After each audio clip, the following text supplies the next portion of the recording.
বগুড়ার সেই দুই ইউনিয়নের নাম পরিবর্তনের নির্দেশ প্রধানমন্ত্রীর, বিতর্কের পর নতুন সিদ্ধান্ত।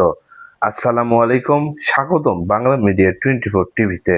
বগুড়ার দুটি নবগঠিত ইউনিয়নের নামকরণ নিয়ে যে বিতর্ক সৃষ্টি হয়েছিল তার পরিপ্রেক্ষিতে নাম পরিবর্তনের নির্দেশ দিয়েছেন প্রধানমন্ত্রী।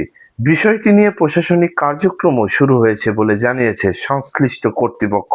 সম্প্রতি বগুড়ার শিবগঞ্জ ও নতুন মোকামতলা উপজেলার কয়েকটি নবগঠিত ইউনিয়নের নাম ঘোষণা করা হয়।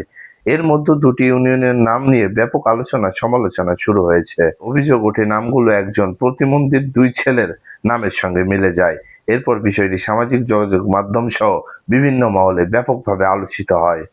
এই পরিস্থিতিতে প্রধানমন্ত্রী সংশ্লিষ্ট ইউনিয়নগুলোর নাম পুনর্বিবেচনা করে পরিবর্তনের নির্দেশ দেন। জেলা প্রশাসনের পক্ষ থেকে জানানো হয়েছে, স্থানীয় জনগণের মতামত নিয়ে নতুন নাম প্রস্তাব করা হবে। এরপর আইনি ও প্রশাসনিক প্রক্রিয়া সম্পন্ন করে চূড়ান্ত গেজেট প্রকাশ করা হবে। প্রশাসনের কর্মকর্তারা বলছেন, ইউনিয়নের নাম এমন হওয়া উচিত যা এলাকার ইতিহাস, ঐতিহ্য, সংস্কৃতি কিংবা ভৌগোলিক পরিচয়ের সঙ্গে সামঞ্জস্যপূর্ণ। এ কারণে স্থানীয় জনগণের মতামতকে গুরুত্ব দেওয়া হবে। এদিকে বিতর্কিত নাম পরিবর্তনের সিদ্ধান্তকে অনেকে ইতিবাচক হিসেবে দেখছেন।